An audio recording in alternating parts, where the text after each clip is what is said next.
वक्त जो न्यूजीलैंड की टीम मौजूद है, इससे कुछ हल्के सी कैटेगरी टीम करार दे रहे हैं, कुछ हल्के एफ कैटेगरी टीम करार दे रहे हैं। लेकिन जिस अंदाज से इस टीम ने परफॉर्मेंस का मुजाहरा किया, मैं तो हाथ बुलंद करके दुआ करता हूँ, अच्छा ए कैटेगरी टीम नहीं आई, ना फिर वो आकर हमें यहाँ व्हाइट वॉश कर जाती। जिंदा दिलाने लाहौर के जो शहरी आए, उन्होंने लाहौर के कज़ाकी स्टेडियम में जब मैच देखने आए, काफी ज्यादा पुरजोश थे, पुरुम्मीद थे कि पाकिस्तान टीम आज अच्छी परफॉर्मेंस का मुजाहरा करेगी, लेकिन ऐसा नहीं हुआ। वो भी मायूस हो गए लाहौर के शहरी। वहां बिलखुसूस मैंने देखा बड़ी तादाद में बच्चे आए हुए थे और यतीम बच्चों को खास तौर पर बुलाया गया था चेयरमैन हुँ। पाकिस्तान क्रिकेट बोर्ड की जानिब से। लेकिन उनकी भी खुशियां खत्म नहीं की, उनकी भी महरूमियां खत्म नहीं की, क्योंकि पाकिस्तान टीम जिस तरीके से सी कैटेगरी टीम के हाथ उन्हें शिकस्त का सामना करना पड़ा। और ना तो जवाब इसका चेयरमैन साहब के पास है, इन आहो सिस्कियों का, आंसुओं का, जो बच्चों के कल हमने देखे होम सीरीज में, ना तो और किसी के पास है। बाबर आजम अभी तक कह रहे हैं कि हम एक्सपेरिमेंट कर रहे हैं। ये कौन सा एक्सपेरिमेंट है? आपके पास शादाब खान मौजूद है, लेकिन जब उसामा मीर को मार पड़ी मुसलसल उससे ही ओवर कराने, उससे 4 ओवर करा लिया अपने 43 रन, उसको जो है उसकी पिटाई लगा दी। इसके अलावा दीगर आप गेंदबाजों को देखें, अच्छी बॉलिंग का कल हमने देखा, मुजाहरा कर रहे थे, खास तौर पर फास्ट बॉलर्स मैंने देखा, मोहम्मद आमिर कर रहे थे, दीगर फास्ट बॉलर्स कर रहे थे। अब्बास ने काफी शानदार बॉलिंग की, 3 ओवर में 3 खिलाड़ियों को आउट किया, लेकिन उनसे चौथा ओवर नहीं कराया गया। मतलब यहाँ कप्तानी कितनी नाकाम साबित हो रही है। फिर जब से बाबर को कप्तानी मिली, बतौर कप्तान बाबर आजम बतौर बल्लेबाज भी नाकाम हो रहे हैं। पहले हुँ। मैच में उन्होंने किए 13 गेंदों पर स्ट्राइक रेट पुअर, दूसरा मैच उन्होंने खेला 37 किए, उन्होंने 29 बॉल्स पर स्ट्राइक रेट पुअर।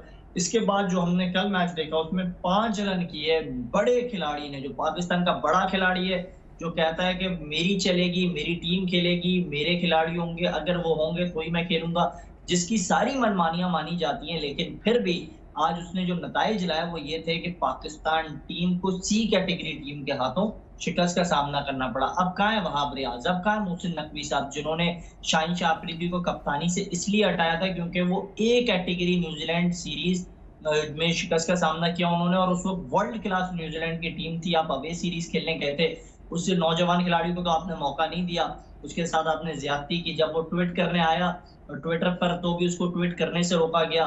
मैं तो अंदर की ऐसी ऐसी बातें बताऊं आपको तो फिर लोग अच्छा। कहेंगे कि ये जो है पता नहीं क्या चाहता है, टीम के अंदर फूट डालने की कोशिश कर रहा है। अच्छा, एक और चीज़ अगर हम तीसरे टी20 में देखें सो कुछ तब्दीलियां जो थीं वो की गई थी, 4 तब्दीलियां की गई, लेकिन मेन प्लेयर्स की जानिब से फिर भी जो थी कोई परफॉर्मेंस नहीं दिखाई गई। बाबर आजम, साइम अयूब को अगर हम देखें, दोनों ओपनर्स ही अच्छा स्टार्ट जो है वो फराहम नहीं कर सके। सो स्टेबल टीम नहीं थी क्या आपको लग रहा है? और इन 4 तब्दीलियों का फिर तो कोई फ़ायदा ही ना हुआ।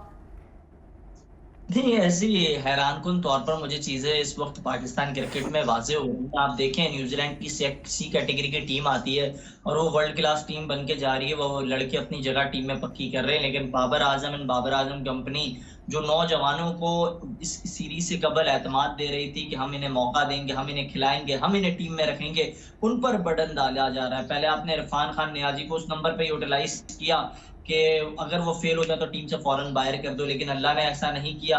अल्लाह किसी और के लिए कुछ और चाह रहे थे। तो फिर कुदरत की ये करनी, वो परफॉर्म भी कर गए, वो अपना नाम भी कर गए, अब वो छा भी गए। दूसरा ये कि साइम अयूब से मुतालिक बात की जा रही है। आप देखिए, साइम अयूब के अगर 4-5 मैचेस पिछले देख लें तो उन्होंने एक मैच में कुछ गालिबन 18 गेंदें खेली हैं, 35 रन किए हैं, एक में कुछ उन्होंने 14 गेंदें खेली हैं, 20 से ज्यादा रन किए।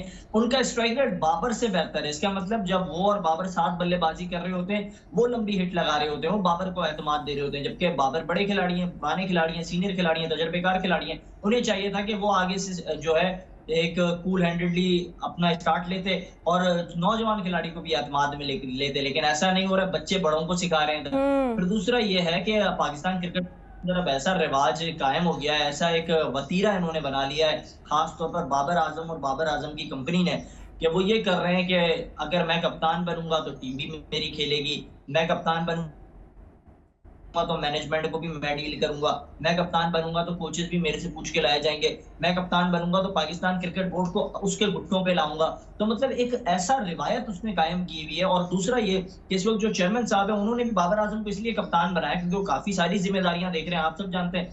उन्होंने कहा कि मैं इस जो है ना क्रेडिट ले लूं कि बाबर को वापस से कप्तान बना लिया, फैन फॉलोइंग मुझे बाबर वाली मिल जाए, बाबर की जो फैन आर्मी है, फैन क्लब पेजेस है, वो मुझे सपोर्ट करने लगे, मेरे जो गुनाह सारे साफ हो जाए, लेकिन ऐसा नहीं होगा ना।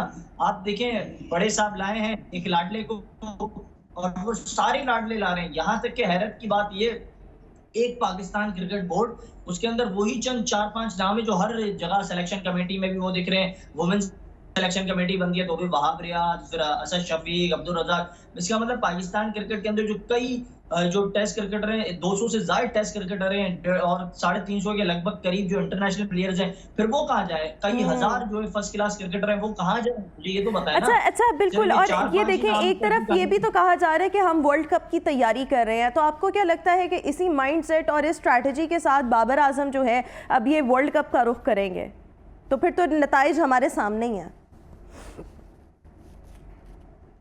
आपने जिस तरीके से बड़ी खूबसूरती के साथ आपने हंसते हुए सवाल भी किया और इसके बाद आपने कहा नताइज भी हमारे सामने, तो मैं तो ये कहूंगा कि पाकिस्तान क्रिकेट टीम एक बार ये पहली बार तो नहीं है, बाबर की क़यादत में हम वर्ल्ड कप की तैयारी कर रहे हैं। आपको याद होगा 2021 में भी यही हो रहा था, 2022 में भी यही हुआ। दोनों इवेंट्स में हमें शिकस्त का सामना करना पड़ा। 2023 में तो एक खतरनाक स्कैंडल सामने आया कि बाकायदा एक कंपनी काम कर रही है और वो कंपनी अपने खिलाड़ी खिलाती है पाकिस्तान टीम में, और वो कोई स्टैट्स नहीं देखती, वो कोई परफॉर्मेंस नहीं देखती। उनके बाकायदा एक मंशा है, एक मिशन है, एक एम है कि भाई मुझे अगर ये खिलाड़ी इतने पैसे देगा, इतनी मेरी सेटिंग होगी पैसों की, तो ही एक खिलाड़ी खेलेगा। मतलब पाकिस्तान को पसे पुष्ट रखा, पैसों को आगे रखा गया, अपने मफादात को आगे रखा गया। मैं तो वो तोते की भी कहानी आपको बताऊं ना कि वो तोते ने किसने बाबर आजम को कैसे कप्तान बनाया। मैं तो ऐसी ऐसी अंदर की कहानी आपको दूं कि फिर यहाँ जो है बड़ी बड़ी ब्रेकिंग न्यूज चलने लगे। आप दे ही दें, फिर आप दे दें, हम चाहते हैं ब्रेकिंग न्यूज हम चलाएं, आप दे दें कहानी, स्टोरी बता दें। मैं आपको ये सारी बातें बताऊं कि इस वक्त क्योंकि पाकिस्तान क्रिकेट बोर्ड के अंदर 3 ग्रुप काम कर रहे हैं। खासतौर पर पाकिस्तान क्रिकेट टीम इस वक्त 3 धड़ों में तकसीम हो चुकी है। ठीक है। आप हॉकी के हवाले से तो वैसी बात करते हैं ना कि वो 2 धड़ों में फेडरेशन तकसीम हो गई है। यहाँ पाकिस्तान क्रिकेट टीम जिसमें 11 खिलाड़ी हैं, ये 3 ग्रुप्स में तकसीम हो गई है। एक बाबर का ग्रुप चल रहा है, एक और खिलाड़ी का ग्रुप चल रहा है, और एक और ऐसे खिलाड़ी हैं जो बाबर के तो पसंदीदा हैं, लेकिन उनकी वो कोशिश करते हैं वो कप्तान बने, लेकिन कुछ मजबूरियां उनकी, वो इस वक्त पिछले मैच में भी टीम में नहीं थे। तो ये 3 ग्रुप इस वक्त जो है पाकिस्तान क्रिकेट में चल रहे हैं, लेकिन बाबर के ग्रुप इतना मुनज़्ज़म है, इतना मजबूत है कि वो अपने 8 खिलाड़ी खिलाते हैं इन एंड आउट। और वो जो 2 खिलाड़ियों को खिला रहे हैं वो मजबूरी के तहत खिला रहे हैं। वो 2 खिलाड़ी कौन है? एक है इमाद वसीम और एक है मोहम्मद आमिर। इसलिए खिलाड़ियों ने उन्होंने परफॉर्म कर लिया, उनसे मामला तय कर लिए। अब हालिया उनको भी चाहिए परफॉर्म करके दिखाएं, क्योंकि बाबर उन्हें ज्यादा टाइम नहीं देंगे। बाबर उनको कहेंगे मेरी परफॉर्मेंस के टीम में परफॉर्म नहीं कर रहे हैं। बिल्कुल ठीक। अच्छा, एक आखिरी सवाल, क्योंकि मेरे पास टाइम बहुत कम है। अगले मैचेस के लिए क्या हिकमत अमली अपनानी चाहिए? अगले मैचेस के लिए कि शफाफ, पहले तो बोर्ड को एक कमेटी बनानी चाहिए और देखना चाहिए जो 3 ग्रुप्स हैं, क्या बोर्ड से ये बातें छुपी हुई हैं जो हम बात कर रहे हैं, या फिर आप जो बातें कर रही हैं, क्या ये बातें बोर्ड को नहीं पता है? क्या वो नन्हे काके हैं? अब तो मैं आपको ये भी बताऊं, 2 दिन पहले तो पाकिस्तान क्रिकेट बोर्ड के एक एनालिस्ट को एक खिलाड़ी ने मारा था, उसकी अभी तक खबर किसी ने ब्रेक, और उसको ना सिर्फ मारा, काफी शदीद जख्मी कर दिया, उसको तो चेहरे पे टांके भी है। ये भी पाकिस्तान क्रिकेट बोर्ड ने बातें नहीं बताई ना। तो ऐसी बातें अंदर हो रही हैं बोर्ड के अंदर, जो कुछ हो रहा है वो तो पाकिस्तान क्रिकेट बोर्ड आगे बताता नहीं है, और फिर लोगों के साथ ये रिवायत होती है, कुछ साफी हजरात हैं मुझ जैसे, उनके एग्रीडेशन भी कैंसिल किए जाते हैं, उनके एग्रीडेशन भी रोके जाते हैं, ताकि वो सच बोलते हैं, इसके लिए उनको सजाएं दी जाती हैं। सही, बिल्कुल ठीक हो गया। सो इसके लिए काम करने की जो है वो बहुत ज़्यादा ज़रूरत है। बहुत शुक्रिया।